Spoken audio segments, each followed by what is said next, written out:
Welcome to the Subconscious Mind Mastery Podcast. Thomas Miller here. Thanks for stopping in again. I've got a quickie for you today. This was a little technique that I came across on social media. When I heard it, I thought, ooh, I like that. And it was actually a very positive technique that I thought we could play with together. So I'm going to tell you what the technique, and it is so simple that it's just going to take a couple of minutes. But embedded in the technique is a really great subconscious mind programming technique.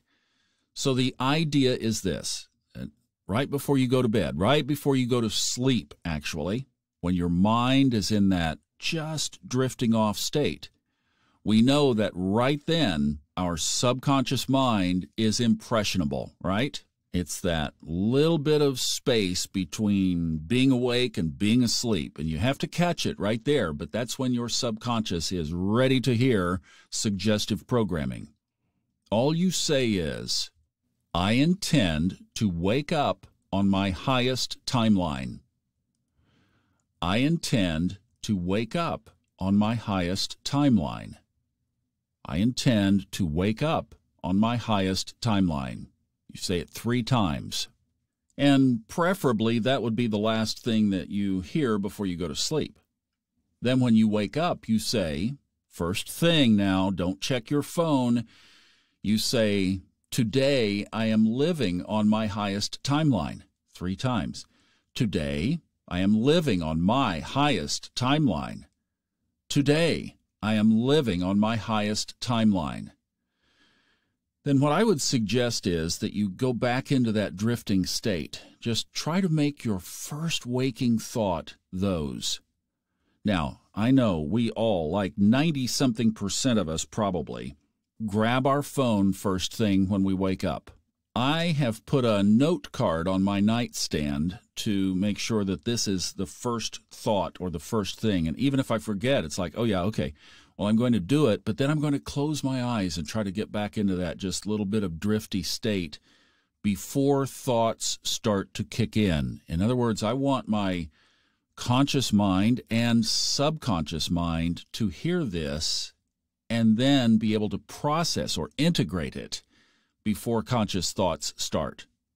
So before you go to bed, I intend telling your subconscious, we're setting an intention, I intend to wake up on my highest timeline.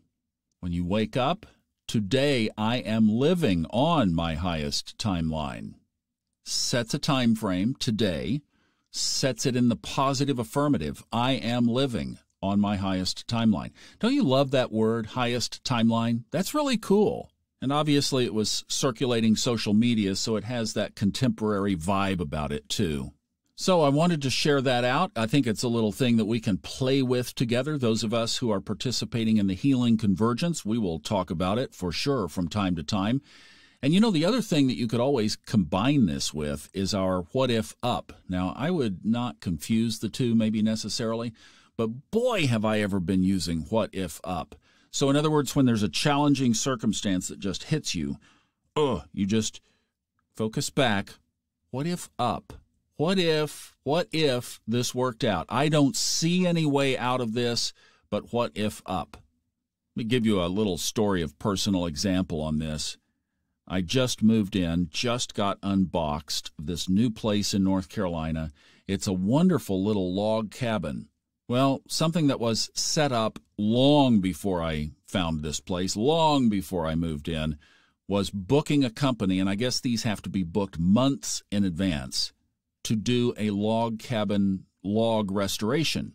Well, they do it with pressure washing and sanding and grinding and all this. And I'm in the middle of trying to finish this audiobook. I'm expecting another one, and it's like, oh my goodness, what am I going to do? It's like there's no way out. Obviously, I had my moment of reaction when I heard the news. But then I stopped and I got myself back together and I thought, okay, wait a minute, I'm going to put this in the lap of what if up, even if right now I wasn't feeling all woo-woo and what if up. I'm like, what if, frackin', Yosemite Sam, stomping up and down. Well, just leave it at what if up. And that's what I proceeded to do. And they haven't started yet as I'm recording this. We'll have to tell the rest of that story after it unfolds. But it did shift my focus. It shifted my mindset. It calmed me down. I was able to rejoin the party, if you will, and I was able to process through it and start looking for alternatives. And then one was just to say, maybe it's not going to be that bad.